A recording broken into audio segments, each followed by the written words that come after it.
Hello and welcome to Lucratum of Commerce classes. Today we will discuss a very important topic. The name of the topic is income deemed to accrue or arises in India. इससे पहले जो दो चीज़ें हमने discussion किया था मैं आपको बता दूं, हमारी पिछली वीडियोस में वो अवेलेबल है। लेकिन आज की वीडियो जो होगा, आज की जो क्लास होगा, ये डेडिकेटेडली हम सिर्फ एक ही चीज़ पे डिस्कस करेंगे, वो है income from transfer of capital assets situated in India. अभी डीम्ड इनकम के बारे में मैं कह चुका हूँ कि जब हमारे इंडिया में कोई भी टैक्स लगता है तो उसकी इनकम इंडिया में होना ज़रूरी होता है। लेकिन कुछ कंडीशंस हैं जहाँ पर ये इनकम, ये पर कोई ट्रांजैक्शंस इंडिया के अंदर नहीं होता है, इंडिया से बाहर होता है, और जो नॉन रेसिडेंट हैं वो लोग इस ट्रांजैक्शंस को करते हैं। तो उस कंडीशंस में भी हम डीम्ड करेंगे, मतलब हम मान लेंगे कि दिस इनकम ये अक्रूड हुआ है इंडिया के अंदर। तो ऐसे क्या क्या कंडीशंस हैं, ये हमारी section 9 of income tax act हमें समझाता है। तो when we will read section 9 of Indian income tax act, तो वहाँ पे हमें कुछ पॉइंट्स मिलते हैं, जिसमें से पहले जो दो पॉइंट था, income arising from business connection in India. अगर ऐसा कोई काम इंडिया से बाहर हो रहा है, ऐसी कोई एक्टिविटीज़, ऐसी कोई ट्रांजैक्शंस इंडिया से बाहर हो रहा है, लेकिन वो इंडिया में बिजनेस कनेक्टेड है, इंडियन बिजनेस से कनेक्टेड है, तो वो ट्रांजैक्शंस को हम इंडियन इनकम मान लेंगे। It will be deemed that the income has been generated in India and it will be taxed inside India. Indian government will impose a tax on those. अब इसके ऊपर हम पढ़ चुके हैं पूरी डिटेल में, बिजनेस कनेक्शंस क्या होता है। बेसिकली जो सेक्शंस हमें बताते हैं उसमें कहते हैं कि जो क्या बिजनेस कनेक्शंस क्या नहीं है, एक ये नेगेटिव डेफिनेशन है, क्या बिजनेस कनेक्शंस नहीं है, उनको छोड़ के बाकी सारी चीज़ों को हम बिजनेस कनेक्शन इन इंडिया मानेंगे। तो ये हम पढ़ चुके हैं उसके ऊपर पूरी डिटेल्स में। जो दूसरा पॉइंट है वो income from any property held in India and assets and sources of income located in India. तो इनकम ऑफ एनी प्रॉपर्टी, किसी भी प्रॉपर्टी से कोई इनकम हो रही हो, एंड वो प्रॉपर्टी हेल्ड इन इंडिया होता है, एसेट्स इंडिया में हेल्ड है, और सोर्स ऑफ इनकम भी इंडिया में लोकेटेड है, भले ही इसकी ट्रांजैक्शंस, इसकी एग्रीमेंट कहीं इंडिया से बाहर हुआ हो, तब भी उसको हम इंडियन इनकम मानेंगे और उसका टैक्स जो है इंडिया में ले ली जाएगी। थर्ड पॉइंट ऑन दिस, जो आज का हमारा टॉपिक है, this is called income from transfer of capital assets situated in India. ये बहुत ही एक इम्पॉर्टेंट सेक्शन है। मैं इस पर्टिकुलर पॉइंट के ऊपर थोड़ा सा आज डिटेल में डिस्क्राइब करना चाहता हूँ। On this point we will discuss detail discussion that income from transfer of capital assets situated in India. Let's understand what is the meaning of this particular term. What is income from transfer of capital assets? If somebody is getting any income from the capital assets by transferring those capital assets, those are situated in India, but the agreements, the place of transfer, everything is outside India, then what will the consequences of that? So let's read it first. Let's read the definition. Let's read the provisions, what is written, and then we will have a further discussion on this. The rest of the 5 points, what are there available? 5 points, that is salaries earned in India, salaries of the government services outside India, dividend paid abroad by Indian company, income by way of interest, income by way of royalties. All these 5 points we will discuss in our coming classes. In my coming videos I will cover all those. But today's topic is income from transfer of capital assets situated in India. So let's now understand, let's read what it is written in this particular provision, in this particular section. इसमें लिखा क्या है एक बार देख लेते हैं। जो provision है हमारे पास में, इस प्रोविज़न के अंदर ऐसा क्या है। अगर आप देखोगे इस प्रोविज़न को, whatever written in the income tax provision section 9 subsection 1, it states that income from transfer of capital assets situated in India, any gain, just read it, how you will read it, any gain arising from a capital asset, arising from a capital asset, whether movable or immovable, it is immaterial, whether it is movable है और immovable है कोई फ़र्क नहीं पड़ता। Asset capital asset होना ज़रूरी है, कैपिटल एसेट होना ज़रूरी है, वो चाहे मूवेबल हो चाहे इमूवेबल हो। साल में deemed to accrue in India, उसको इंडिया में एक्रू हुआ है, उस गेन को इंडिया में एक्रू हुआ है माना जाएगा, वो इंडिया में हुआ है माना जाएगा। इन केस, कब माना जाएगा? In case the capital asset is situated in India at the time of transfer. आपने जब उस एसेट्स को ट्रांसफ़र किया, उस टाइम पे वो एसेट इंडिया में था। ट्रांसफ़र किस चीज़ की हो रही है? कैपिटल एसेट्स की हो रही है। Capital assets situated in India, मतलब एक इंडियन कैपिटल एसेट्स की ट्रांसफ़र हो रही है, इंडिया से बाहर हो रही है। कोई नॉन रेजिडेंट इसको कर रहा है, because section 9 is always talking about non residents. Because हम ये सेक्शन 9 को लेकर के इसलिए आए हैं कि जब हम इंटरनेशनल टैक्सेशन की बात करते हैं तो इंटरनेशनल टैक्सेशन के साथ हमें इन सिंक होना होता है। तो इसलिए सेक्शन 9 हमारी को मदद करती है, जो हमारी इनकम टैक्स एक्ट 1961 का जो ये टैक्स है, तो वहाँ पे हमें ये चीज़ मदद करती है। So in case capital asset is situated in India at the time of transfer, it is immaterial. It is immaterial that agreement is entered outside India और consideration is paid outside India. अब देखिए ये जो last वाला point है, last वाला जो sentence है उसके अंदर ये बहुत कुछ कह गया। What he told is that it is immaterial. ये कोई मैटर नहीं करता, जो एग्रीमेंट जो साइन हुई है इस डील को लेकर के, इस कैपिटल एसेट को ट्रांसफ़र को लेकर के, जो भी आपके बीच में एग्रीमेंट हुई है वो कहाँ पर हुई है, इंडिया से बाहर हुआ हो, डजेंट मैटर। कंसिडरेशंस कहाँ पेड हुई है, इंडिया से बाहर हुई है, it is also doesn't matter.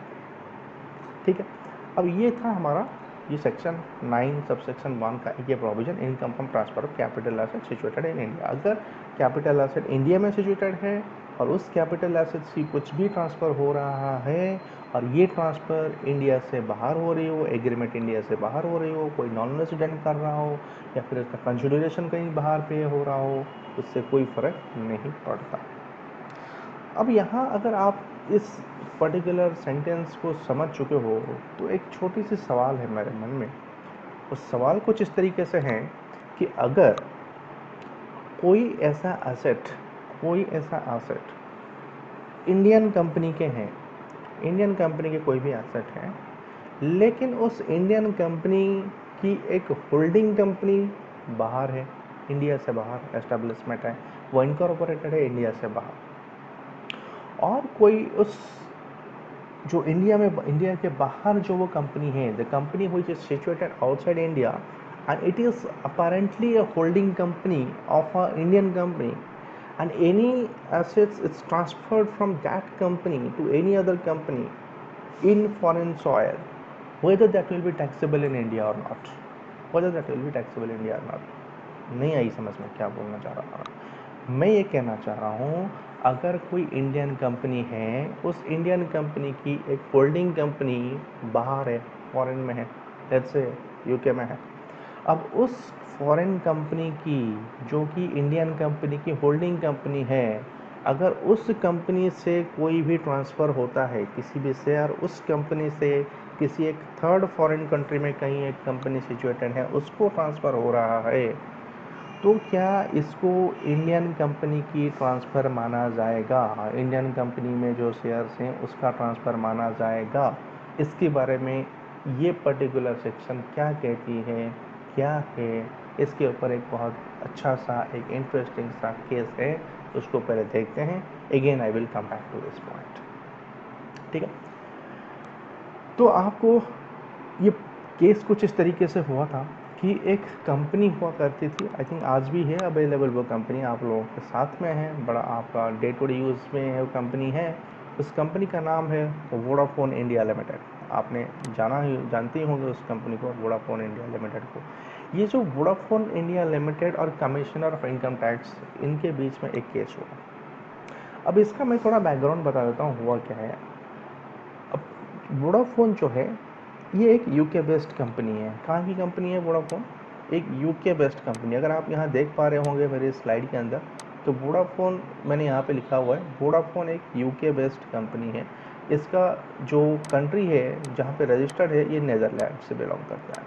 Netherlands करके कंट्री है यूके में, ये वहाँ से बिलोंग करती है वोडाफोन यूके बेस्ड कंपनी। अब 2007 में अगर आप देखोगे तो इंडिया में टेलीकॉम जो बिज़नेस था बड़ा पीक पर था। हर कोई चाहता था इंडियन मार्केट में आकर के बिज़नेस करने के लिए। तो वोडाफोन भी चाहता था कि इंडियन मार्केट में आके बिज़नेस करे, क्योंकि इंडियन टेलीकॉम उस टाइम बड़ा पीक पीरियड में था। और इंडियन टेलीकॉम के अंदर हुआ क्या था कि पहले हम लोग इनकमिंग के लिए भी पैसे लेते थे, आउटगोइंग के 16 रुपये पर मिनट चार्जेस होते थे। तो जो टेलीकॉम कंपनियां थी उन टाइम पे 2001-2002 के आसपास, जब रिलायंस कम्युनिकेशंस नहीं आई थी, तो उस टाइम तक तो बहुत अच्छा चल रहा था, सब कुछ बिज़नेस बहुत ही बढ़िया चल रहा था। तो वहाँ पे इनकम बड़ी अच्छी कमाई हो रही थी जो टेलीकॉम कंपनीज हुआ करती थी। तो ये जो था, कई सारे फॉरेन कंपनीज़ को, कई सारे फॉरेन ऑपरेटर्स को ये बहुत अट्रैक्ट करता था। तो वोडाफोन जो यूके बेस्ड कंपनी है, यूके की जो वर्ल्ड के सेकंड लार्जेस्ट आपकी कंपनी है वोडाफोन, ये इंडियन मार्केट में आना चाह रही थी। सॉरी। तो जब ये इंडियन मार्केट में आना चाह रही थी तो इनके पास दो रास्ते थे। वोडाफोन के पास दो रास्ता था। क्या था? पहला रास्ता इनके पास ये था कि ये कम्प्लीटली इंडिया में आ जाए और अपनी पूरी एस्टेब्लिशमेंट इंडिया में बनाएं, जहाँ पे ये अपना रिक्रूटमेंट भी करें, ऑफिस भी बनाएं, सब कुछ करें और इंडिया के में एंटर करके यहाँ पे बिजनेस कर लें। दूसरा ऑप्शन ये था कि भैया आप फॉरेन कंपनी हो, आपको इंडियन मार्केट के बारे में उतना नॉलेज नहीं है, आप यहाँ पे आएंगे, बिज़नेस करेंगे तो बिज़नेस को बनाने में टाइम लग जाएगा। तो ये बेहतर है कि दूसरा ऑप्शन होता है आपके पास में कि आप कोई एक इंडियन कंपनी जो ऑलरेडी एग्जिस्टेंस में होता है इस पर्टिकुलर फील्ड में, इसको आप एक्वायर कर लो। एक्वायर कर लो तो आपको जो पूरी जो एक नॉर्मल एसेट बेस होती है, जो एक कस्टमर्स की बेस होती है, ये आपको पूरी तरीके से मिल जाएगी, तो आपको दिक्कत नहीं आएगी। तो वोडाफोन ने सोचा कि ठीक है, हम दूसरा रास्ता अपना लेते हैं, हम किसी इंडियन कंपनी को एक्वायर कर लेते हैं। तो इंडियन कंपनी को एक्वायर जब करते हैं तो उसमें क्या था कि एक प्रॉब्लम थी वहाँ पे। इंडियन कंपनी को जब वो एक्वायर करते तो ये जो सेक्शन 9 था वहाँ पे, सेक्शन 9 सब सेक्शन 1, ये उनको बड़ी दिक्कत कर रही थी। अब जैसे ये इंडियन कंपनी को एक्वायर करते तो उसमें क्या था कि ये इंडियन कंपनी को एक्वायर करने का मतलब क्या है कि ये इंडियन कंपनी की जो शेयर्स हैं उसको खरीद लेते हैं। अब जैसे ये इंडियन कंपनी के शेयर्स को खरीद लेते तो वहाँ पे इनका अगर कोई कैपिटल गेन बनता था, कोई कैपिटल गेन इनका इनकम होता था इसके ऊपर, तो फिर उसके ऊपर उनको अननेसेसरी टैक्स देना पड़ जाएगा इंडिया में। क्योंकि जैसे ही ये capital asset situated in India है, इसको अगर इन्होंने ट्रांसफ़र करा, मतलब एक्वायर किया, मतलब शेयर ट्रांसफ़र हो गया, तो जैसे ही ये ट्रांसफ़र होता तो वहाँ पे कैपिटल गेन जनरेट हो रही थी। अब वो कैपिटल गेन के ऊपर इनको टैक्स देना पड़ेगा। तो खाली खाली अब तो मैं बिज़नेस लेकर के आया हूँ, अभी मैंने बिज़नेस किया नहीं, मार्केट में लॉस होगा गेन होगा पता ही नहीं है, अब फिर भी आते ही सबसे पहले मुझे टैक्स देना पड़ेगा, ये वोडाफोन की सोच थी। तो व्हाट दे डिड इज़ कि वो उन्होंने बोला कि हम ये टैक्स नहीं देना चाहते हैं, तो हम कुछ और करना चाहते हैं। तो किस तरीके से इन्होंने इसको मैनेज किया, देखो इन्होंने क्या किया। इंडिया में एक कंपनी हुआ करती थी, अगर आप यहाँ देख पा रहे होंगे, मैंने यहाँ पे लिखा हुआ है, एक कंपनी इंडिया में थी उस टाइम, हचइसर इंडिया लिमिटेड करके, हचइसर इंडिया। तो ये एक कांग्लोमरेशन था। ये जो हचइसर इंडिया है ये एक कांग्लोमरेशन था। ये एक चाइनीज कंपनी है, हांगकांग में कंपनी थी, हचिसन वापुआ लिमिटेड करके कंपनी थी।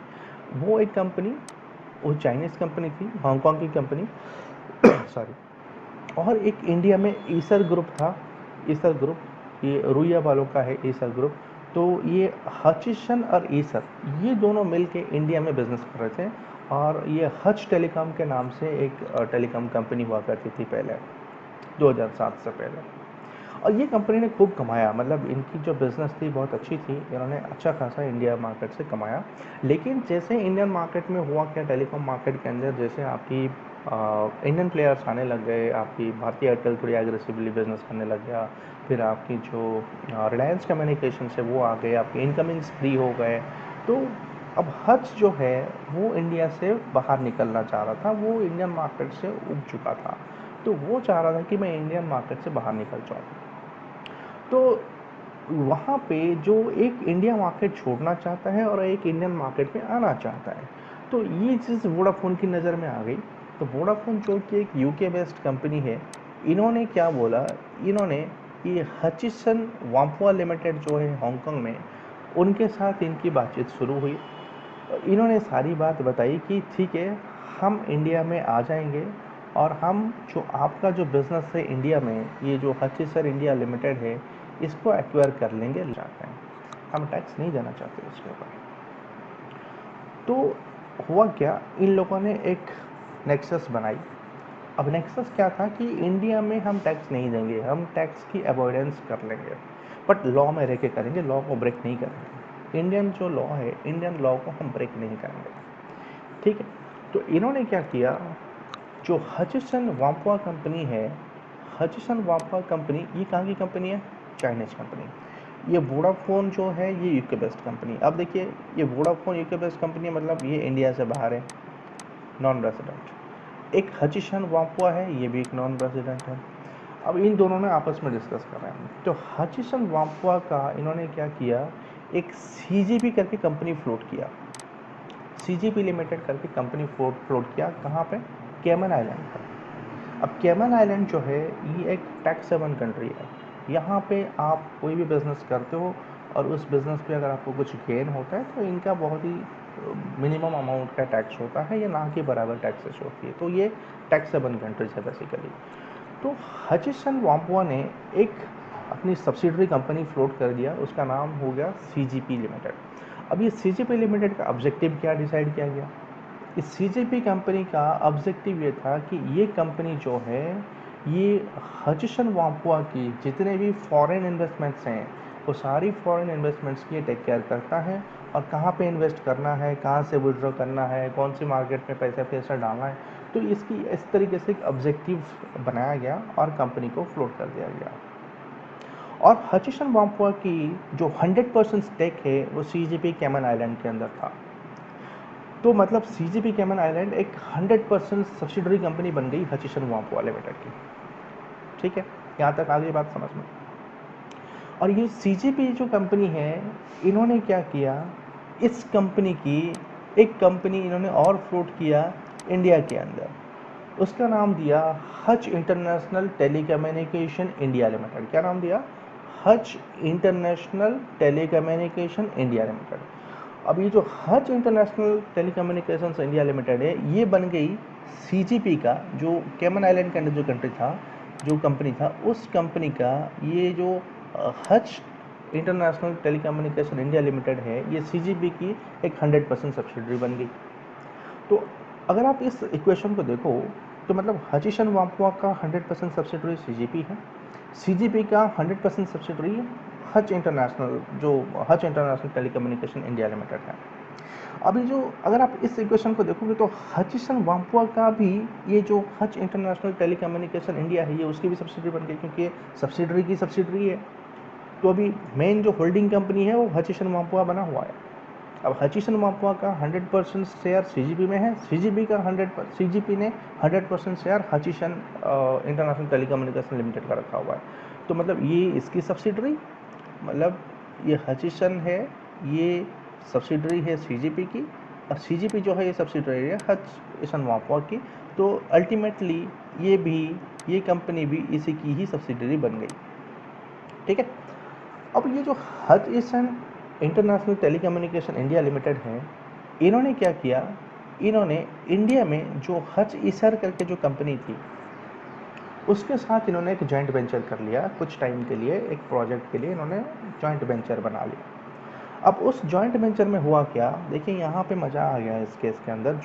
ये जो जॉइंट वेंचर इन्होंने बनाई, इस कंपनी और इस कंपनी के बीच में, इन दोनों कंपनी के बीच में जॉइंट वेंचर बनी, तो उसमें क्या हुआ, ये जो कंपनी थी that is Hutch international telecommunication limited, इस जेबी में इसका हो गया 67% स्टेक, और ये जो ईसर ग्रुप वाली कंपनी थी इसका हो गया 33% स्टेक, ठीक है।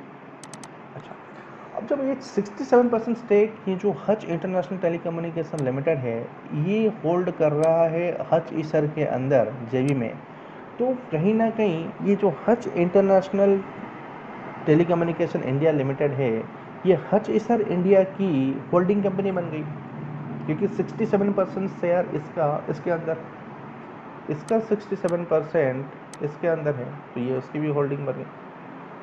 तो अगर ये इसकी होल्डिंग है, मीन्स जो हचिसन इंडिया है तो ये कहीं ना कहीं एक सब्सिडरी कंपनी बन गई हच इंटरनेशनल टेलीकम्युनिकेशन की, तो कंसिक्वेंटली ये इसकी भी सब्सिडरी बन गई सीजीपी की, एंड ऑब्वियसली जो हच विशन वाम्पुआ की उसकी सब्सिडरी बन गई। तो इस तरीके से एक इक्वेशन को सेट किया गया पहले। अब क्या हुआ देखो, ये पहले सेटअप हो गया। जब ये सेटअप हो गया तो वोडाफोन यूके ने अब क्या बोला, इस बीच सब ये सारी चीज़ें हचीशन वाम्पुआ ने सेटअप कर लिया, क्योंकि वो भी वैसे इंडिया से निकलना चाह रहा था, तो इन्होंने इस चीज़ पे मदद भी कर दी वोडाफोन को। अब वोडाफोन वाले जाके पहुंच गए किसके पास, हचीशन वाम्पुआ के पास। उन्होंने बोला आपने पूरी सेटअप कर ली, इन्होंने बोला हाँ हमने कर ली। तो अब जो है अब हम डील कर लेते हैं। तो डील हुई। अब डील में क्या हुआ, ये वोडाफोन ने कहा, वोडाफोन यूके बेस्ड कंपनी ने जो है इसने कहा किसको, हचिसन वाम्पुआ जो हांगकांग के अंदर है, उसको बोला कि आपकी ये जो सीजीपी कंपनी है जो केमन आइलैंड के अंदर बना हुआ था आपका, ये सीजीपी लिमिटेड है, इस कंपनी को आप मुझे बेच दो, इस कंपनी को आप मुझे बेच दो।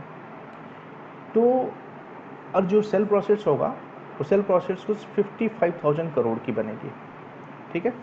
तो ये सेल प्रोसेस होगा, ये 55,000 करोड़ की सेल प्रोसेस है।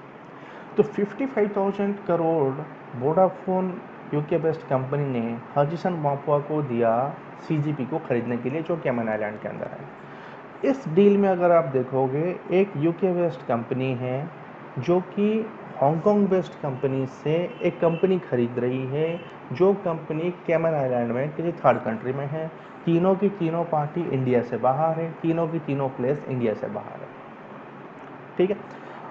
और जब ये सीजीपी लिमिटेड को वोडाफोन ने एक्वायर कर लिया 55,000 करोड़ में, अब उसमें हुआ क्या, 55,000 करोड़ और उसके अंदर उनका कॉस्ट ऑफ एक्विजिशन 5 करोड़ का था, सॉरी 5,000 करोड़ का था, और जिसमें इनका जो एक लॉन्ग टर्म कैपिटल गेन है जो एलटीसीजी बना, ये कुछ 50,000 करोड़ का बन गया यहाँ पे।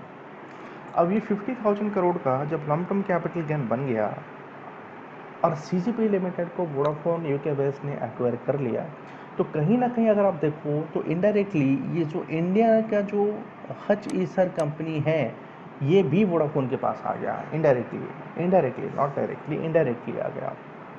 क्योंकि डायरेक्टली तो इन्होंने खरीदा नहीं, डायरेक्टली इन्होंने ये हच इंटरनेशनल टेलीकम्युनिकेशन को जो इंडिया लिमिटेड है इसको तो खरीदा नहीं। अगर इसकी शेयर को खरीदते तो इंडियन कंपनी को खरीद लेते, तो फिर इन्होंने इसको नहीं खरीदा, इन्होंने किसको खरीदा, सीजीपी है जो कैमन आइलैंड के अंदर हुआ है उसको खरीदा। तो उसको जब खरीदा तो इसमें हुआ क्या, इनडायरेक्टली जो हचिशन इंडिया है ये भी वोडाफोन के पास चला गया। 2007 की ये सारी बात है। तो इन 2007 तो जब ये इनकी डील ख़त्म हो गई तो वोडाफोन ने अनाउंस कर दिया, आपने देखा होगा कि हच इज़ नाउ वोडाफोन करके एक ऐड आ रहा था, कुत्ता दौड़ रहा था सामने और हैप्पी टू हेल्प करके वो ऐड चल रहा था उनका, Hutch is now Vodafone, same company now Vodafone. जब ये सारी प्लानिंग करके Vodafone came to India to do the business, तो सडनली हमारा जो कमिश्नर ऑफ इनकम टैक्स है, जो हमारा रेवेन्यू डिपार्टमेंट है, टैक्सेशन डिपार्टमेंट है, उनकी नज़र में ये चीज़ आ गई। तो उन्होंने बोला यार ये बड़ी अच्छी बात करी इन्होंने कि मतलब ये इंडिया में आ भी गए, इंडियन कंपनी को ले भी लिया और कैमन आइलैंड के थ्रू आए, और कैमन आइलैंड एक टैक्सेबल कंट्री है, तो जो भी कैपिटल गेन है वो वहाँ पे टैक्स उन्होंने दिया नहीं, और इंडियन कंपनी को लिया नहीं इसलिए उन्होंने इंडिया में भी टैक्स नहीं दिया। तो वोडाफोन को क्या हुआ, वोडाफोन को जो अपना जो डिपार्टमेंट ऑफ इनकम टैक्स था, इन्होंने क्या बोला कि भैया ये तो आपको टैक्स देना पड़ेगा, आपको टैक्स देना पड़ेगा। तो उन्होंने क्या किया, जो अपना हमारी जो कंपनी मतलब जो हमारी कमीशन ऑफ इनकम टैक्स थी, इन्होंने एक 11,217 करोड़ 11,217 करोड़ का एक डिमांड नोटिस भेज दिया टीडीएस के नाम पे वोडाफोन को। इन्होंने बोला भैया आपको तो एक टैक्स देना पड़ेगा टीडीएस के तौर पे, क्योंकि आपने एक इंडियन कंपनी को एक्वायर किया है। तो जब आपने कोई इंडियन कंपनी को एक्वायर कर लिया, आपने कैपिटल गेन भी कर लिया, तो आपको ये टैक्स देना पड़ेगा 11,217 करोड़ का, आप पहले टीडीएस जमा कर लीजिए। तो इसमें हुआ क्या, वोडाफोन ने जैसे ही ये नोटिस उसको मिला तो वोडाफोन ने उसको काउंटर किया, वोडाफोन की जो लीगल डिपार्टमेंट थी इन्होंने उसको काउंटर किया। अब देखिए उन्होंने काउंटर किस तरीके से किया, इंटरेस्टिंग फैक्ट यहाँ से चालू होता है केस। जो इन्होंने काउंटर किया, एक ना हमारे पास एक सेक्शन था इनकम टैक्स एक्ट के अंदर, जब उस टाइम, अभी भी है, 194J। 194J, ये जो सेक्शन है 194J, इसी सेक्शंस में होता क्या था कि अगर कोई इंडियन कंपनी, कोई मतलब इंडियन रेसिडेंट किसी दूसरे रेसिडेंट को कोई पेमेंट करता है ड्यू टू प्रोफेशनल फीस और एनी अदर प्रोफेशनल चार्जेस, तो वहाँ पे उनको टीडीएस काटना ज़रूरी हो जाता था। और वहाँ पे दूसरा भी था, अगर कोई नॉन रेसिडेंट किसी इंडियन से कोई इस तरीके की प्रोफेशनल सर्विसेज लेता है, तो वो अगर कोई पेमेंट करता है अपनी इंडियन रेजिडेंट को, तो वहाँ पे भी हम टीडीएस काटने की बात करते थे, लेकिन उसको गवर्नमेंट ने क्लैरिफाई किया था। जब कोई नॉन रेजिडेंट किसी इंडियन को किसी भी तरीके की प्रोफेशनल फीस, किसी भी तरीके की टेक्निकल सर्विसेज, इस तरीके की प्रोफेशनल नॉलेज शेयर करने के लिए अगर कोई प्रोफेशनल फीस वगैरह चार्ज करते हैं, तो उस अमाउंट के ऊपर टीडीएस काटा जाएगा। 194 क्या करेंगे, तो उसको ना एक सीबीडीटी ने क्लैरिफिकेशन दी थी, एक क्लैरिफिकेशन दिया था, एक सर्कुलर निकाला था, सर्कुलर नंबर 726। उस सर्कुलर में कहा गया था, मैं जो रेड में हाईलाइट किया हूँ, अगर आप इसी चीज़ को ध्यान देंगे तो इसमें क्या लिखा हुआ है कि after careful consideration the practical difficulties involved, it is felt that any fees paid through regular banking channels to any chartered accountants, lawyer, advocates, or solicitor who is a resident in India by the non-resident who do not have any agent और business connection और permanent establishment, PE की बात की उसने, any permanent establishment in India.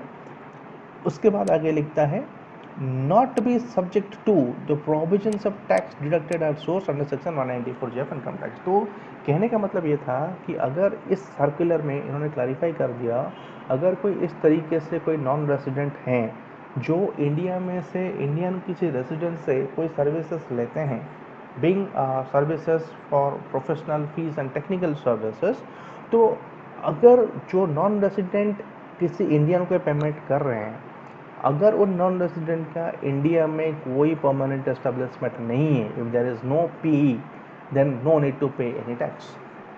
ये एक circular निकला था 194J के, जे को क्लैरिफाई करने के लिए ये निकला था। और ये सर्कुलर आया कब था? ये आया था आपका अक्टूबर 1995 के अंदर। अब हुआ क्या, वोडाफोन को जैसे ही वो 11,000 करोड़ की और डिमांड नोटिस आ गया, तो वोडाफोन की जो लीगल डिपार्टमेंट है, इन्होंने इसको क्लैरिफिकेशन दे दी। इन्होंने क्लैरिफाई क्या किया कि ये जो 726 जो सीबीडीटी का सर्कुलर है, ये सर्कुलर कहता है कि अगर इंडिया में कोई पीई नहीं होगा, कोई परमानेंट एस्टेब्लिशमेंट नहीं होगा on the date of transfer, तो हम टैक्स नहीं पे करेंगे, क्योंकि जिस डेट में हमने ये सारी ट्रांजेक्शन्स करी, तब तक तो हम इंडिया में हमारा कोई पीई नहीं था, कोई परमानेंट एस्टेब्लिशमेंट इंडिया के अंदर नहीं था, तो उसकी तहत जो है हम टैक्स नहीं पे करेंगे, इन्होंने रिप्लाई कर दिया। अब जैसे इन्होंने रिप्लाई कर दिया, जो असेसिंग ऑफिसर थे डिपार्टमेंट की तरफ से, असेसिंग ऑफिसर ने उनको फर्दर क्लैरिफाई किया, मिस्टर वोडाफोन, ये आप जो बात कह रहे हो 194J के बारे में ना, ये 194J में जो आप पी वाली बात कह रहे हो, ये पी वाला बात तो ठीक है, ये हमने 194J सेक्शन के लिए निकाला था, लेकिन आपकी जो ये ट्रांजेक्शन्स हैं, ये 195 में आता है, ना कि 194। हमारे पास एक 195 करके भी सेक्शन है। तो आपका ये जो ट्रांजैक्शंस हैं, आपने जो इस तरीके से एक्वायर किया, इलीगल मतलब इलीगल तो नहीं, आपने इनडायरेक्ट तरीके से जो आपने एक्वायर कर लिया कंपनी को, ये ट्रांजैक्शंस आपकी 195 में कवर होता है, ना कि 194 में। तो हमने आपको जो नोटिस इशू किया है, हमने 194 पे नहीं, हमने 195 के तहत किया है। 194J तो आपका अप्लीकेबल होता ही नहीं है, तो आप जब 194 आपका अप्लीकेबल ही नहीं होता है, आप पी के लिए आप जा क्यों रहे हो? आप जो पी वाली क्लैरिटी दे रहे हो, वो हमारी किसी काम का नहीं है। आपको जो है ये 195 सेक्शन को देखना था। तो वोडाफोन ने कहा ओके ठीक है, अगर आप 194J में नहीं करना चाहते तो ठीक है, पर 195 सेक्शन में आप जब करना चाहते हो, तो 195 सेक्शन क्या कहता है? वोडाफोन की जो डिपार्टमेंट जो उनकी थी लीगल डिपार्टमेंट, तो उन्होंने फिर से काउंटर किया उसको। इन्होंने क्या काउंटर किया इन्होंने बोला कि आपकी जो ये सेक्शन 195 है, ये सेक्शन 195 दो चीज़ कहता है। क्या कहता है अब देख लो एक बार, मैं आपको बताता हूँ 195 सेक्शन क्या था, अगर पढ़ लो। सेक्शन 195 कहता है अदर सम पे टू अ नॉन रेजिडेंट। अगर आपने किसी नॉन रेजिडेंट को कुछ अदर सम्स पे किया, मीन्स क्या है मैं बताता हूँ। वो कहता है any person responsible for paying, any person responsible for paying to a non resident, to a non resident, ठीक है, to a non resident not being a company, ये कोई कंपनी नहीं है, नॉट बीइंग ए कंपनी, और to a foreign company, any interest, any interest, not being interest on securities, or any other sum except salaries chargeable to tax shall at the time of payment deduct income tax at the prescribed rate for that year। तो 195 जो section है ये कहता है कि आप दो चीज़ की पेमेंट करते हो। अगर आप इंटरेस्ट की पे करते हो, कौन पे करता है? Any person responsible for paying to a non resident. आपने किसी नॉन रेजिडेंट को पे कर देते हो, दो चीज़ें पे करते हो, इंटरेस्ट पे करते हो और एनी अदर सम पे करते हो एक्सेप्ट सैलरी, ठीक है। तो देखिए वोडाफोन ने क्या आर्गूमेंट निकाला इस पॉइंट में से, दिमाग कैसे चलाया उसने। वोडाफोन ने कहा आपकी जो 195 जो सेक्शन है ये दो चीज़ की बात कहता है, ये इंटरेस्ट की बात कहता है और अदर सम्स की बात कहता है, ठीक है, इन अदर सम और इंटरेस्ट। अब हमारा जो ट्रांजेक्शन्स हैं ये इंटरेस्ट तो है नहीं, this is not an interest, ये आपके अदर सम में आता है। अब जब अदर सम के अंदर आएगा तो अदर सम में भी हम तीन चीज़ देखते हैं। ये 195 सेक्शन को फर्दर आपने जब देखोगे इसमें अदर सम्स को भी तीन पार्ट में डिवाइड किया है। अब देखिए उसमें उसने कहा नॉन रेजिडेंट की बात करी थी, ठीक है, नॉन रेजिडेंट अगर कोई पेमेंट करता है किसको, किसी रेजिडेंट को पे करता है। तो यहाँ पे उन्होंने बोला है कि अगर कोई रेजिडेंट को पे होती है, पहली चीज़ तो वोडाफोन ने कहा मैं तो रेजिडेंट नहीं हूँ, ठीक है, उसने बोला मैं तो रेजिडेंट नहीं हूँ, मैं तो जब आया था मैं नॉन रेजिडेंट था, जब वो ट्रांजेक्शन्स बना तब तो मैं एनआर था, मैं तो रेजिडेंट था ही नहीं। अच्छा दूसरा क्या था, ये जो 195 सेक्शंस आपकी एप्लीकेबल किस पे होती है, प्लेस ऑफ रेसिड पे। अब प्लेस ऑफ रेसिड इंडिया होना चाहिए, जो आप 195 में टीडीएस काटने की बात कर रहे हो, 195 में टीडीएस काटने के लिए आपका जो प्लेस ऑफ रेसिड है वो इंडिया होना चाहिए और रेसिडेंट होना चाहिए। सो ना तो मैं रेसिडेंट हूँ, ना तो मेरा प्लेस ऑफ रेसिड इंडिया है, क्योंकि प्लेस ऑफ रेसिड तो कैमन आइलैंड है, ठीक है। तीसरा जो पॉइंट आता है आपका that is called place of accrual. अब प्लेस ऑफ एक्रूअल कवर होता है आपका सेक्शन 9 सब सेक्शन 1 के अंदर।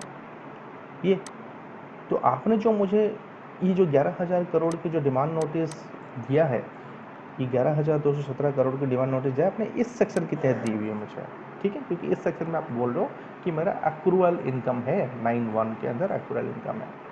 तो वोडाफोन कहता है कि अगर आप सेक्शन 9(1) पे जाके देखोगे तो आपकी जो सेक्शन 9(1) लिखी हुई है आपकी कंट्री के अंदर, वो क्या लिखता है कि कैपिटल एसेट्स को अगर मैंने ट्रांसफ़र किया है, कोई इंडियन कैपिटल एसेट्स को ट्रांसफ़र किया है, तो ट्रांसफ़र के टाइम वो एसेट्स इंडिया में सिचुएटेड हैं, तो ही जाके मेरे को, तो ही जाके वो आप उसको मानोगे कि it is deemed to be approve in India.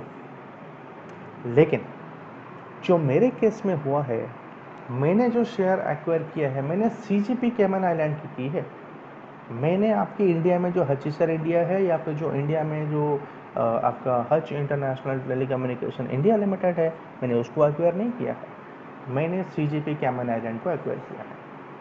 अगर मैंने सीजीपी कैमन आइलैंड को एक्वायर किया है तो ये तो एक बाहर की कंपनी है, ये तो इंडियन की कंपनी है ही नहीं। अब उसको एक्वायर करते हुए आपकी इंडियन शेयर उसके अंदर था तो मैंने इसको ले लिया। अब ये कहाँ लिखा हुआ है आपके एक्ट के अंदर कि कोई इनडायरेक्ट ट्रांसफ़र अगर हो रहा है तो इनडायरेक्ट ट्रांसफ़र तो आपकी सेक्शन में कवर ही नहीं हो रहा, आपकी सेक्शन में सिर्फ डायरेक्ट ट्रांसफ़र की कवर हो रहा है, मैंने तो इनडायरेक्टली कवर किया हुआ है। तो ये वोडाफोन की तरफ से भी आर्गूमेंट आ गया।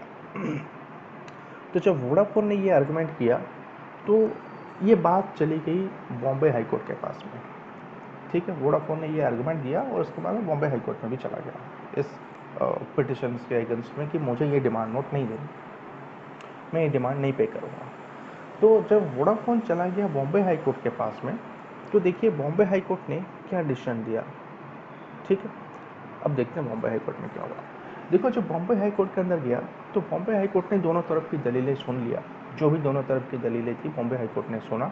अब सुनने के बाद बॉम्बे हाई कोर्ट ने बोला भैया जो वोडाफोन हो, आप ये बताओ आपने जो एक कंपनी बनाई थी कैमन आइलैंड के अंदर सीजीपी के नाम पे, आपने ज़रा उस कंपनी का हमें कुछ और डिटेल्स दीजिए कि वो कंपनी और क्या करती है। आपके तो कंपनी की इन्वेस्टिंग कंपनी है, राइट? ये आपकी फॉरेन में जितने भी इन्वेस्टमेंट्स है उसको देखती है, ठीक है, मानते हैं। आप कुछ प्रूफ दे दीजिए कि वो और कहाँ कहाँ इन्वेस्टमेंट किया हुआ है इन्होंने। तो जब सारी चीज़ को इन्होंने खंगालना चालू किया तो पता चला कि ये जो सीजीपी लिमिटेड है, इन्होंने तो कहीं और कोई काम किया ही नहीं। इन्होंने खाली एक जो इंडिया में इस कंपनी को एक्वायर करने के लिए इन्होंने एक कंपनी बनाई थी, और इसका जो इंटेंशन था, ये एक डमी कंपनी बनाई थी, एक शेल कंपनी बनाया गया था। इसका इंटेंशन खाली इंडिया की जो टैक्स सिस्टम है उसको अवॉइड करना था, टैक्स अवॉइडेंस के लिए उन्हें बनाया हुआ था। तो बॉम्बे हाई कोर्ट ने कहा भैया ये जो आपने करा हुआ है, it has made no investment in any other place other than Hutchison India. तो इन्होंने खाली हचिशन इंडिया, जो हचिशन एसर है इंडिया में, उसी के अंदर इन्होंने कुछ इन्वेस्टमेंट करा हुआ है, तो इसको तो हम एक प्रॉपर कंपनी नहीं मानते। ये हाई कोर्ट का पहला डिसीजन, पहला पॉइंट था। दूसरा पॉइंट इन्होंने कहा कि ये जो सीजीपी की जो इन्वेस्टमेंट कंपनी है, it was incorporated only to avoid to pay tax in India. इसको अपने इंडिया में टैक्स नहीं पे करने के लिए बनाया था, ठीक है। तो अब ultimately shares of Indian company has been transferred, so Voda has to pay the tax. तो यहाँ पे देखिए, जो बॉम्बे हाई कोर्ट भी कहता है कि ये भी एक इनडायरेक्ट ट्रांसफ़र है। ये भी आपने एक इनडायरेक्टली इंडियन कंपनी को ही ट्रांसफ़र किया। इंडियन कंपनी के जो एसेट्स हैं, जो कैपिटल एसेट्स हैं, आपने उसी को ट्रांसफ़र किया। तो कहीं ना कहीं ये आपकी फॉल्ट है और आपको ये टैक्स पे करना पड़ेगा। तो अभी की अभी आप जो है, जो आपको जो डिमांड रेज किया गया है 11,000 करोड़ की, अब वो तो ठीक है, आप बाद में पे करते रहना, बट इंस्टेंटली आपको 2,500 करोड़ रुपए इनकम टैक्स में अभी के अभी जमा कर देने हैं। इतना करने के बाद ये जो हाई कोर्ट के डिसीजन था, ये जो है वोडाफोन के अगेंस्ट में चला गया, ठीक। अब जब ये वोडाफोन के अगेंस्ट में चला गया, अब वोडाफोन ने इसी पॉइंट को लेकर के चला गया सुप्रीम कोर्ट। वोडाफोन ने इसको चैलेंज कर दिया। वो जो बॉम्बे हाई कोर्ट की जो ये केस थी, बॉम्बे हाई कोर्ट की जो डिसीजन थी, जो डिपार्टमेंट की फेवर में गया और वोडाफोन के अगेंस्ट में चला गया, अब इसी को चैलेंज करने के लिए ये चला गया सुप्रीम कोर्ट, वोडाफोन। अब सुप्रीम कोर्ट में इन्होंने अच्छे लॉयर्स को हायर किया। हरीश साल्वे जी इनकी वकील थे। तो इन्होंने जब सुप्रीम कोर्ट में लेके गए मामला, तो सुप्रीम कोर्ट में देखिए क्या हुआ। देखिए सुप्रीम कोर्ट में क्या हुआ। अब सुप्रीम कोर्ट में जब ये केस लेकर के गए, तो सुप्रीम कोर्ट ने ये दोनों तरफ की दलीलें फिर से सुन ली, और जो हाई कोर्ट की जो डिसीजन थी, बॉम्बे हाई कोर्ट की जो डिसीजन थी, बॉम्बे हाई कोर्ट के डिसीजन को भी इन्होंने पूरी तरीके से पढ़ा। बॉम्बे हाई कोर्ट का एक ऑब्जर्वेशन था वहाँ पे, तो उन्होंने बोला था कि ये, अगर मैं आपको बॉम्बे हाई कोर्ट की केस दिखाऊं, इन्होंने बोला था ये जो इनडायरेक्ट वर्ड इन्होंने यहाँ पे यूज़ किया था, ये क्यों किया था? क्योंकि बॉम्बे हाई कोर्ट ने बोला था कि ये जो सेक्शन 9 की आप बात कर रहे हो, जो सेक्शन 9 जो है ना, जो सेक्शन 9 सब सेक्शन 1 की आप बात करो, ये कहा था कि एक लुक थ्रू प्रोविज़न है। तो इस प्रोविज़न को आपको ध्यान से देखने की ज़रूरत है। It's a look through provision. अब इसको ध्यान से अगर आप देखोगे तो ये सेक्शन कहता है कि इनडायरेक्ट ट्रांसफ़र जो है आपको भी टैक्सेबल होगा, इनडायरेक्ट ट्रांसफ़र। लेकिन ये ऐसा कहीं पे लिखा हुआ नहीं था कि इनडायरेक्ट ट्रांसफ़र भी ऑब्जर्व, कौन समझेगा इसको? वोडाफोन ने कहा मैं क्यों समझूँ इस चीज़ को, ये आपकी कम, अगर आपने बनाया था तो आपको समझना चाहिए था। आप समझ रहे हो, बट ये चीज़ आप किसी को कम्युनिकेट तो नहीं किया हो, आपने कहीं इसको प्रॉपरली कहीं पे मेंशन नहीं की हुई है, तो मैं तो इसको नहीं मानता। चलो ठीक है, जो भी है, अब ये 2,500 करोड़ वोडाफोन को ऑर्डर दे दिया इन्होंने। जो केस है यहाँ पे वोडाफोन के अगेंस्ट में चला गया, और 2,500 करोड़ वोडाफोन को बोला गया आप डिपॉजिट कर दो, तो इन्होंने डिपॉजिट कर दिया। डिपॉजिट करने के बाद वोडाफोन ने फिर से पिटिशन फाइल कर दी, इनको चैलेंज करके, बॉम्बे हाई कोर्ट की केस को इन्होंने चैलेंज करके सुप्रीम कोर्ट में चले गए। अब देखिए सुप्रीम कोर्ट के अंदर क्या हुआ था। अब सुप्रीम कोर्ट में फिर से ये सारी दलीलें रखी गई, तो दोनों तरफ की दलीलें रखी गई, डिपार्टमेंट ने भी रखा और साथ ही साथ जो वोडाफोन है इन्होंने भी रखा। अब ये सारी चीज़ सुनने के बाद सुप्रीम कोर्ट ने डिसीजन क्या दिया? सुप्रीम कोर्ट ने बोला ये जो लेजिस्लेचर, मतलब जो आपने टैक्स लिखा हुआ है, जो टैक्स की लॉ सेक्शन 9 सब सेक्शन 1 जो लिखा हुआ है, वो कहते हैं कि यहाँ पे आपने कहीं ये वर्ड इनडायरेक्ट ट्रांसफ़र यूज़ किया ही नहीं। जब आपने इस वर्ड को यूज ही नहीं किया तो अगले को समझ क्या आएगा? तो वोडाफोन को कभी ये समझ में आया नहीं कि इनडायरेक्ट ट्रांसफ़र जो है ये भी टैक्सेबल हो सकता है। ठीक है, ये पहला पॉइंट था। दूसरा इन्होंने कहा ये जो ऑफशोर ट्रांजैक्शंस हैं it is bona fide. Offshore transactions मतलब जो इंडिया से बाहर जो ट्रांजैक्शंस हुई है it is a bona fide structured FDI in India which fell outside Indian territories at tax jurisdiction। तो ये तो जो जहाँ पे हो गया है वो इंडिया से बाहर हुआ है और इनडायरेक्ट ट्रांसफ़र आप कवर नहीं कर रहे हो, तो ये एक बोनाफाइड ट्रांजैक्शन है जो कि इंडिया के बाहर हुआ है और वो टैक्स टेरिटरी इंडिया में नहीं आता। आपने जो डेफिनेशंस लिया है सेक्शन 9 के अंदर, इस सेक्शन 9 की जो इंटरप्रिटेशन है उस इंटरप्रिटेशन से कहीं नहीं समझ आ रहा है कि जो कैमन आइलैंड के अंदर जो ट्रांजैक्शंस हुई है उस ट्रांजैक्शंस को आप deem to be accrues arise in India बोल पाओ। ठीक है, ये दूसरा पॉइंट। ये दूसरा पॉइंट। तीसरा पॉइंट इन्होंने कहा ये जो there was a transfer of shares of CGP investment company, Indian tax authority has no territorial tax jurisdiction to tax this transaction. तो जो कैमन आइलैंड के अंदर जो सीजीबी की इन्वेस्टमेंट कंपनी है, अब इस कंपनी को कोई भी टैक्स किसी भी तरीके से टैक्स लायबिलिटी में इंडियन टैक्स टेरिटरी में ला नहीं सकते हैं क्योंकि आपकी इंडियन टैक्स टेरिटरी से बाहर है ये ट्रांजैक्शंस। तो ये तीनों चीज़ों को लेकर के सुप्रीम कोर्ट ने वोडाफोन की फेवर में डिसीजन सुना दिया।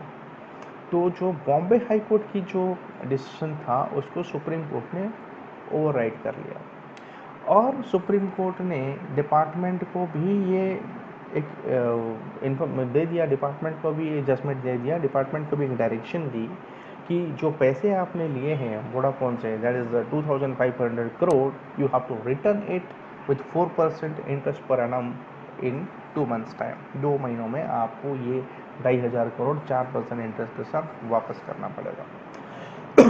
ठीक है, तो वोडाफोन यहाँ पे ये केस जीत गया।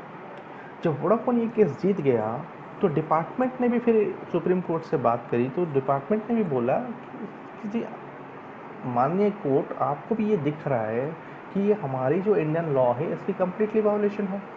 हमने जो लॉ फ्रेम किया था हमारा इंटेंशन ये था कि हम डायरेक्ट इनडायरेक्ट हर तरीके की चीज़ों को हम कवर कर लें। तो सुप्रीम कोर्ट ने यहाँ पे उन्होंने बोला कि भाई अगर आपकी लॉ में कोई दिक्कत है तो आपको लॉ को अमेंड करना चाहिए। मैं यहाँ पे सुप्रीम कोर्ट हूँ, मैं लॉ मेकर नहीं हूँ, मैं लॉ इंटरप्रेटर हूँ, मैं लॉ को इंटरप्रेट करता हूँ और लॉ को इंटरप्रिटेशन जो वोडाफोन ने किया बिल्कुल सही इंटरप्रिटेशन किया, इसलिए ये डिसीजन उनकी फेवर में दे दी गई। अगर आपको कुछ करना है तो आप जो है जो जजमेंट कॉपी उनकी आई तो उन्होंने बोला अगर आपको कुछ करना है आप आपकी एक्ट में चेंज करिए, आप अपनी लॉ में चेंज कर दीजिए सो दैट आगे कोई ये दिक्कत ना आए। सो henceforth there should not be any problem with this। तो ये जो पूरी सिचुएशन हुई तो वोडाफोन की फेवर में चीज़ें चली गई, वोडाफोन यहाँ पे केस जीत गया।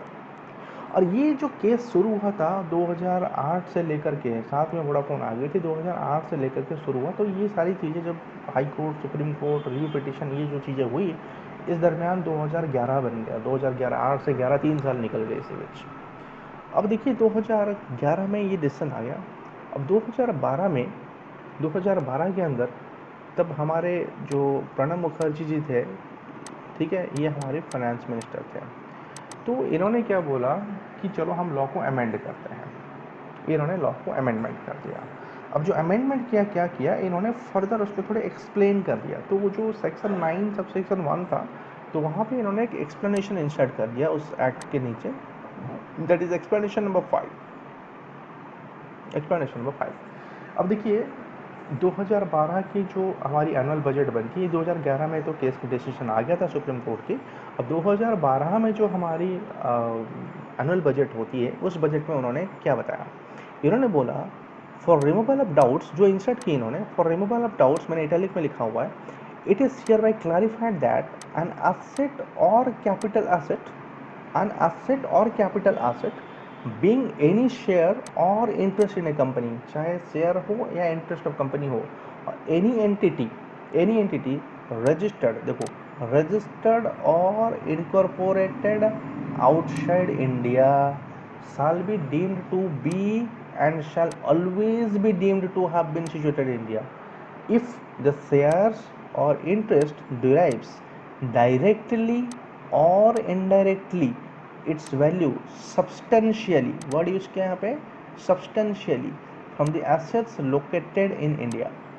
ठीक है, अब यहाँ पे रेफरेंस लिया इन्होंने Vodafone versus commission of income tax वाला केस की। अगर आप इस चीज़ को समझने की कोशिश करोगे, इसमें क्या बोल रहा है इसमें, वो कहता है कि ये जो हमने डाउट रिमूव कर दिया सेक्शन 9(1) में, अगर आपके अंदर कोई डाउट था, वोडाफोन के मन में डाउट था, तो वोडाफोन ने उस चीज़ को अवॉइड कर दिया। तो वो कहता है कि जो रिमूवल ऑफ डाउट, आपको अगर डाउट हो रहा है तो हम डाउट को रिमूव कर देते हैं। यहाँ पे क्या डाउट रिमूव किया इन्होंने बोला कि ऐसा अगर कोई एंटिटी है जो इंडिया से बाहर इनकॉर्पोरेटेड हुआ है, रजिस्टर्ड इंडिया से बाहर हुआ है, लेकिन जिसे हमारी इस एग्जांपल के अंदर वो सीजीपी लिमिटेड था, सीजीपी लिमिटेड कैमन आइलैंड के अंदर बना हुआ था। ठीक है, अब सीजीपी लिमिटेड कैमन आइलैंड के अंदर बना हुआ था, लेकिन जब आपने सीजीपी लिमिटेड को कोई एक्वायर करता है, लेट्स से वोडाफोन ने सीजीपी को एक्वायर किया, इंडिया से बाहर एक्विजिशन हुई, लेकिन जब एक्वायर किया तो इस सीजीपी की कुछ वैल्यूएशन भी बनी है, कुछ वैल्यू पे लिया, जो कि हमारी इस केस के अंदर 55,000 करोड़ का था। वो कह रहा जो सीजीपी लिमिटेड का जो ये बाहर की जो कंपनी है, इसकी जो वैल्यूएशन बनी 55,000 करोड़, वो कैसे बनी? वो बनने में, उस वैल्यूएशन ऑफ शेयर्स को बनने में कंट्रीब्यूशन कहाँ से मिला? उस कंपनी की सीजीपी की जो कंसोलिडेशन है, सीजीपी की जो शेयर्स की जो वैल्यूएशन है, वो वैल्यूएशन तो सब्सटेंशियली एक इंडियन कंपनी से हो रहा है। 67% इंडियन कंपनी का शेयर सीजीपी के अंदर था, तो जो सीजीपी का वैल्यू है कहीं ना कहीं वो एक इंडियन कंपनी की वैल्यू है, तो सब्सटेंशियली एक अमाउंट है। ठीक है, अब सब्सटेंशियल अमाउंट डायरेक्टली और इनडायरेक्टली हो, चाहे चाहे वो डायरेक्ट हो चाहे इनडायरेक्टली हो, तो इन्होंने बोला इसको it will be always be deemed to have been situated India, तो इसको हमेशा माना जाएगा कि ये इंडिया के अंदर सिचुएटेड है। इफ द शेयर्स और इंटरेस्ट डिराइव्स डायरेक्टली और इनडायरेक्टली इट्स वैल्यू, उसका वैल्यू चाहे डायरेक्टली करो या चाहे इनडायरेक्टली करो, जिस तरीके से वोडाफोन ने किया था वो इनडायरेक्टली किया था, तो इन्होंने यहाँ पे इंशर्ट कर दिया कि डायरेक्टली है और इनडायरेक्टली है इट्स वैल्यू सब्सटेंशियली, देन इसको हमेशा के लिए माना जाएगा। क्या लिखा देखो, it will be deemed to be always, ये जो वर्ड यूज किया ना, it shall be always be deemed, right. तो इन्होंने 2012 में प्रणब मुखर्जी जी ने अपनी जो प्रेजेंटेशन दिया फाइनेंस एक्ट की, जो एनुअल हमारा जो बजट सेशन होता है, वहाँ पर जब इन्होंने इस चीज़ को प्रेजेंट किया, तो लेकिन यहाँ तक तो सब चीज़ ठीक थी, ये तो हो गया, एक्सप्लेनेशन हो गया, सब कुछ ठीक था, लेकिन यहाँ पे इन्होंने काम करा, ये जो चेंजेस लाए, इसको इन्होंने बोला, इसको इन्होंने रेट्रोस्पेक्टिवली चेंज कर दिया। कब से? 1962 से। इन्होंने कहा उस टाइम से, मतलब ऐसा लिख रहे हैं लॉ जैसे कि मतलब आज हम 1962 में वापस चले गए टाइम मशीन में और वहाँ पे जाकर के हमें ये सारे चेंजेस करें, तो रेट्रोस्पेक्टिवली इन्होंने चेंज कर दिया। और इस रेट्रोस्पेक्टिव की वजह से इन्होंने फिर से वोडाफोन को एक रेज कर दिया डिमांड नोटिस कि भैया अब तो 2012 में हमने चेंजेस भी लिया है और ये हमारी फाइनेंस एक्ट भी बन गई।